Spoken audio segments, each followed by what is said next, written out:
All right, what do we have here? We've got a 70 LS-6 454. I helped put this engine together when I was a kid, probably close to 40 years ago. Hard to believe. And it hardly had any miles put on it, which it's been sitting around for a long time, but yeah, for the LS-6 gurus, you can see the dome pistons, and I don't know if this is showing up on the deck, but specifically stamped. There's some numbers here, and then the code CRV, Charlie Victor Romeo, and that's for that's the 4-speed transmission code, LS-6 454 4-speed. So yeah, just in the middle of spraying the trunk here. So I got a coat of sealer in here. Gonna let that set up. I'm just gonna do a couple quick little touch-ups in the corners with some seam sealer. I'll reseal it again, and then I'm gonna spray it with the trunk stuff, spackle spray. But anyways, I thought while I'm waiting for that, we could start popping the old oil pan off this thing. I'm expecting this thing to be pretty much in good shape, since the last time this engine was running, it was in a 70 Chevelle that I was driving when I was early 20s, 21. So I'm 48, so that's 27 years ago. And yeah, so I only drove it a short time. I couldn't really afford the car, but apprenticing, going to school and all that, and basically I put insurance on the car on the weekends, the odd weekend to take it out, and then let it sat a lot.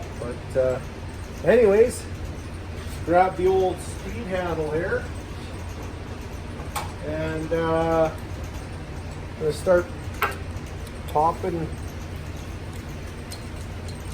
taking the bolts out here. But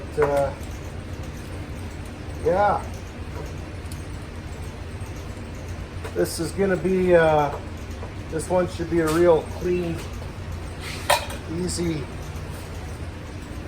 I mean, we call it a rebuild, but everything I'm expecting to be like new on the inside. It's still standard bore, standard on everything, standard crank. And it was built with all original GM like the GM bearings that you could get back at that time. But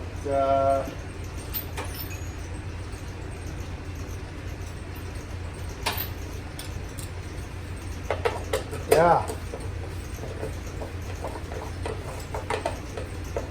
I know. Curious. For those that follow Nick's Garage in Montreal, out near Montreal, Canada there. I'm in Alberta.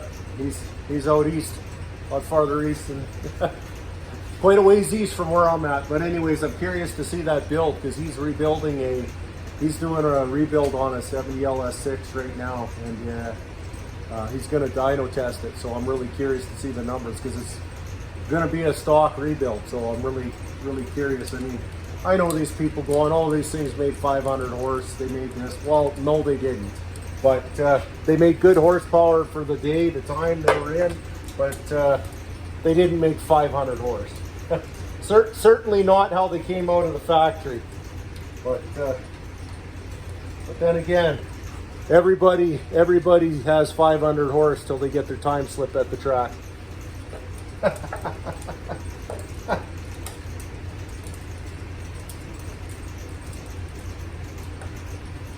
But get this popped off here.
a little.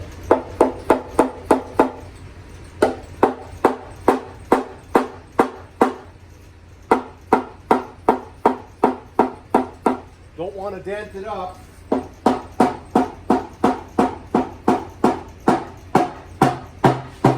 Yeah, here it breaking loose now.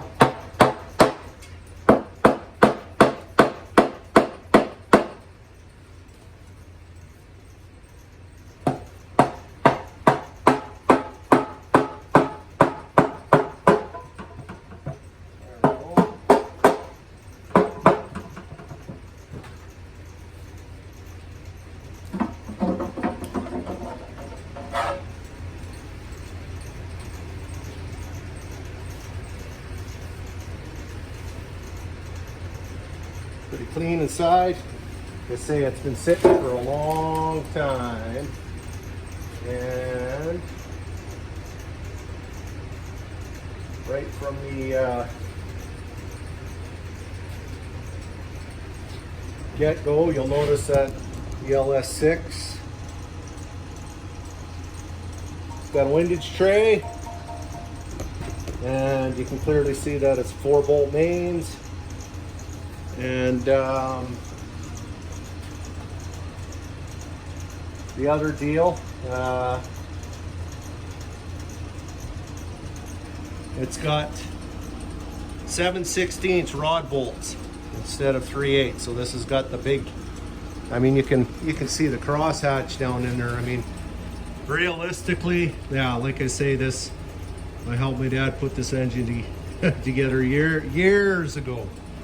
And it's hardly had any run time on it. So, and it's all standard. So it's actually a pretty cool, rare piece here. But just gonna.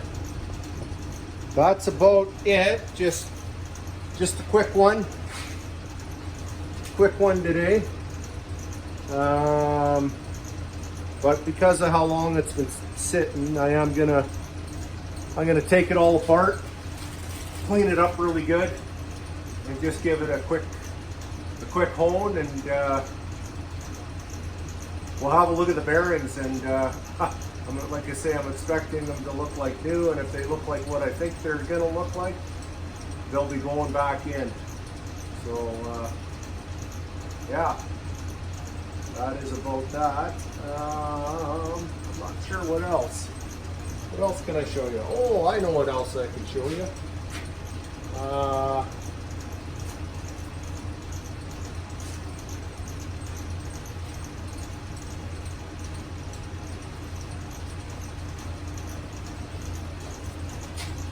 Show you what else I lucked out. I was able to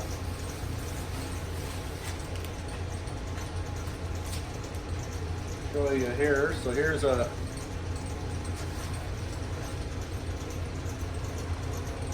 picked this up. Found a factory tack and gauge package for 68 Impala or Caprice, whatever, pretty much any 68 car, but generally it'd be, I mean, I'd say more common to find a tack and gauge package in a big block 4-speed application, but not always the case. But you can see by the red line, the lower, it's not the L72 red line, but nonetheless, still a very cool find. Not in too bad a shape. There's some broken tabs that I'm gonna, even though you won't see this when it's in, I'm gonna clean this all up. I'm gonna fix it up because I'd like to install it in the old wagon there. I thought it'd be pretty cool to have a factory tack and gauge package. It was kind of one of those things, always thought it'd be cool to find, but never actually thought I'd get a hold of one of these. And the big reason is due to the cost. I mean, it's outrageous what I mean for what I paid. This thing was a steal. I'm not going to say what I paid for it, but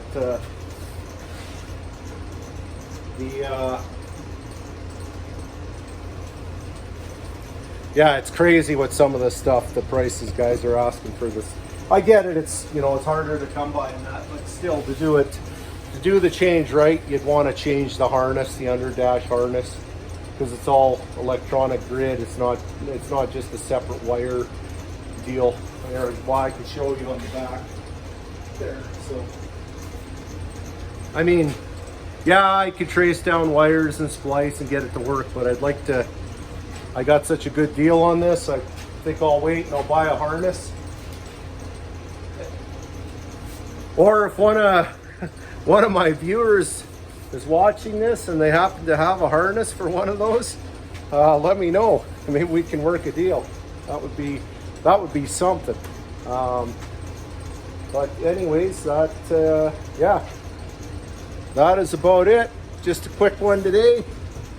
So again, 70 LS-6 here. Gonna do the old cleanup and basically take it apart, clean it up good, check out some things, and put her back together and get her running. And I should maybe, when I get this one built, I should take it down to Calgary and maybe get it dyno tested, and then I could compare my numbers to the LS-6 that Nick is building at Nick's garage out in Eastern Canada. See if we're see how close we are. I'm not boring this or nothing. This is going, mine's going back. It's going back. Keep your GM all GM. No overbore, no nothing. It's going back. It's going right back how it's supposed to be. Yeah. So that's about it. Yeah. Till the next one. I don't know. I'll show the. I'll show the trunk in the 62 after I get it all sprayed and with the trunk spackle and all that, whatever. And then I can, once the trunk is sprayed, I can finish putting the quarter moldings on. I didn't want to put the quarter moldings on and then be spraying the spackle all over the trim screws on the inside. I think that's kind of a hack way of doing it, but it's just my opinion, but each to their own. And anyways, until the next one, thanks for watching.